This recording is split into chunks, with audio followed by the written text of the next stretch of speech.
ఒక విషయం చెప్పింది, వాళ్ళకి తల్లికి బాగలేదని. అక్కడి నుంచి మనం ఒకసారి ఆలోచిస్తే మన ఆరోగ్యం ఎందుకు ఇబ్బందులు వస్తున్నాయి? మనం తినే తిండి వల్ల, మనం తాగే నీళ్ల వల్ల, మనం ఉండే పరిసరాల వల్ల. ఎప్పుడైతే అపరిశుభ్రమైన ప్రాంతాల్లో ఉంటున్నామో, మనం తినే తిండి కూడా ఇష్టానుసారంగా తెలిసి తెలియకుండా తింటున్నామో, అదేవిధంగా సరైన సమయంలో జాగ్రత్తలు తీసుకోకుండా పోయేదాని వల్ల ఒక్కొక్కరికి నేను ఎప్పుడు చూడలేదు కానీ కొన్ని డిసీజులు అయితే కోట్ల రూపాయలు ఖర్చు అయ్యే పరిస్థితి వస్తూ ఉంది. మన రాష్ట్ర బడ్జెట్ అంతా కలిసి 3 లక్షల కోట్లు, 2,60,000 కోట్లే. సమస్యలు, పెద్ద పెద్ద సమస్యలు వస్తున్నాయి, కానీ వాళ్ళని చూస్తే బాధేస్తుంది. అందుకే ఈరోజు పేద మధ్యతరగతి కుటుంబాలు సర్వనాశనం అయిపోతున్నాయని అందరికీ కలిపి బడ్జెట్లో పెట్టాను. 2 లక్షల వరకు ఇన్సూరెన్స్ పెట్టి మధ్యతరగతి కూడా ఇన్సూరెన్స్ ఇప్పించింది మొట్టమొదటిసారిగా చరిత్రలో ఫస్ట్ టైం ఇది. ఇంకొక పక్కన ఆరోగ్యశ్రీ కానీ సీఎం రిలీఫ్ కానీ కలిపి కొంతమంది అర్హులుంటే 25 లక్షల వరకు సహాయం చేయాలని ముందుకు పోతున్నామని చెప్పి కూడా నేను మీకు తెలియజేస్తున్నా. ఒక పక్క ఈ పనులు చేస్తున్నాయి. ఇక్కడ నేను వచ్చింది మీలో ఒక చైతన్యం తేవడానికి వచ్చాను. అది మీరు చూసినప్పుడు స్వర్ణాంధ్ర, స్వచ్ఛాంధ్ర 2047 ఇప్పుడే మిత్రుడు చెప్పాడు హైదరాబాద్ మీరు అభివృద్ధి చేశారని. ఇంకొక మిత్రుడు గారు మీరు 78లో ఇదే రోజున మార్చిలో మీరు ఎమ్మెల్యేగా అసెంబ్లీకి అడుగు పెట్టారని చెప్పారు. ఈరోజు నేను గర్వంగా చెప్పగలుగుతున్నా, నేను ఆ రోజు 9 సంవత్సరాలు చేసిన పనుల వల్ల ఈరోజు దేశంలోనే హైయెస్ట్ తలసరి ఆదాయం ఎక్కడ ఎక్కువ వస్తుందంటే తెలంగాణలో వచ్చే పరిస్థితి వచ్చింది. ఆ రోజు చూపించిన అభివృద్ధి, దానికి ఒక ఎకో సిస్టమ్ డెవలప్ చేశాం. అందుకే అప్పట్లోనే విజన్ తయారు చేశాం.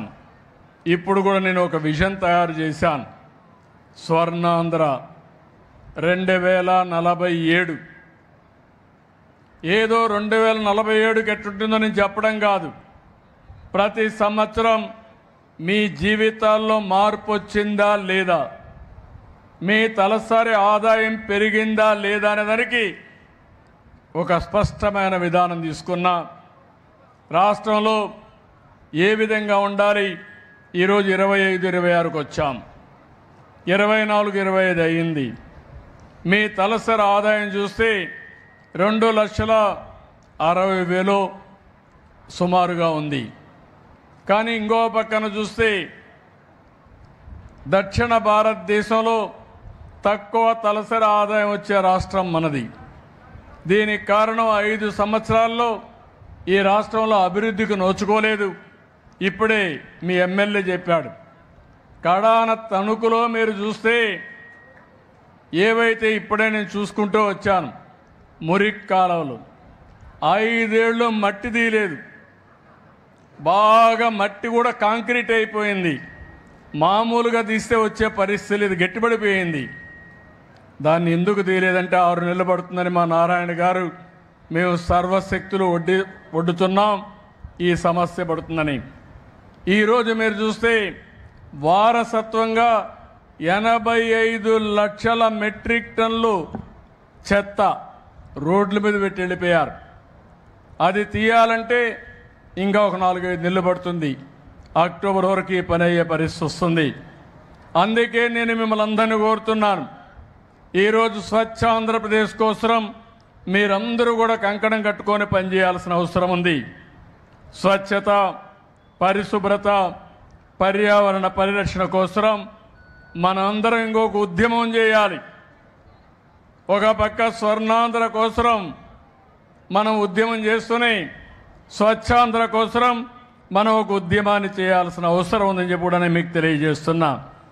ఇంకో పక్కన మన హాస్పిటల్స్ కానీ విద్యా సంస్థలు, మార్కెట్లు, రైల్వే స్టేషన్లు, పరిశుభ్రమైన భవిష్యత్తు కూడా ఇవన్నీ కూడా మనం శ్రద్ధ పెట్టాల్సిన అవసరం ఉంది. ఇప్పుడే నేను వెజిటబుల్ మార్కెట్ దగ్గరికి వెళ్ళాను. దినానికి 1 టన్ను అమ్మేసిన తర్వాత వేస్ట్ అయిన వెజిటబుల్స్ వస్తాయి. వాళ్ళది మార్కెట్ యార్డ్ నుంచి నేరుగా మున్సిపాలిటీకి ఇస్తున్నారు. వాళ్ళు ఒకసారి తీస్తారు, ఒకసారి తీయరు, రోడ్డు మీదనే పెట్టే పరిస్థితికి వచ్చారు. ఇవన్నీ కుళ్ళిపోతే ఏమవుతుంది? కుళ్ళిపోతే అన్ని రోగాలు వచ్చే పరిస్థితి వస్తుంది. పరిసరాలన్నీ ఎక్కడికక్కడ కలుషితం అయిపోయే పరిస్థితులు వస్తాయి. ఈరోజు అందుకే నేను ఒకసారి చూసిన తర్వాత మన అధికారులతో మాట్లాడి ఒక మంచి కార్యక్రమానికి శ్రీకారం చుట్టాం. అక్కడే మీరు చూస్తే వేస్ట్ టు ఎనర్జీ కింద కాంపోస్ట్ తయారు చేయడానికి ఒక టెక్నాలజీ వచ్చింది. దినానికి 1 టన్ను చెత్తంతా దాంట్లో వేస్తే కాంపోస్ట్ తయారవుతుంది. దాంట్లో నుంచి ఇంకో పక్క చూస్తే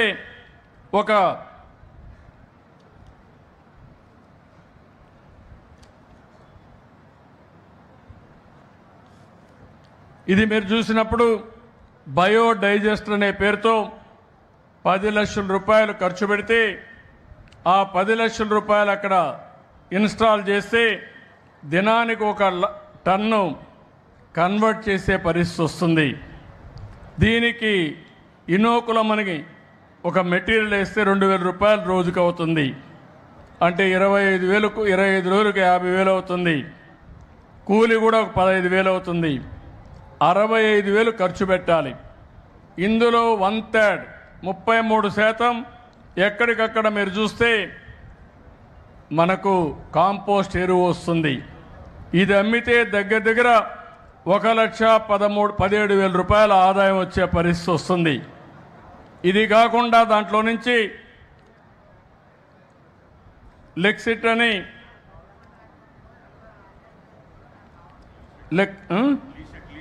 లీసెట్ అని ఒక లిక్విడ్ వస్తుంది.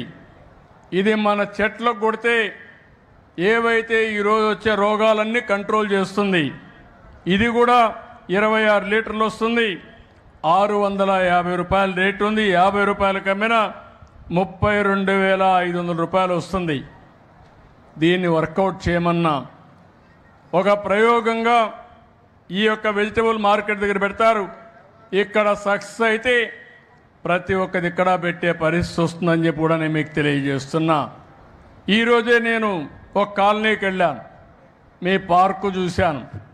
నేను ఆ రోజు ఆ పార్కుని బ్రహ్మాండంగా డెవలప్ చేశాను. అక్కడ సెంటర్లో ఎన్టీఆర్ విగ్రహం కూడా పెట్టాం. నాకు బాగా జ్ఞాపకం ఉంది. ఇప్పుడు మొత్తం పార్క్ అంతా కూడా విధ్వంసం అయిపోయింది. ఇప్పుడే నారాయణ గారికి ఆదేశాలు ఇచ్చాను. 2 నెలలు 3 నెలల లోపల మళ్ళీ ఈ పార్కును అభివృద్ధి చేసి పూర్వ వైభవం తీసుకొచ్చే విధంగా చేయమని చాలా స్పష్టంగా ఆదేశాలు ఇచ్చాను. ఇంకో పక్కనే ఒక కాలనీకి వెళ్ళాను.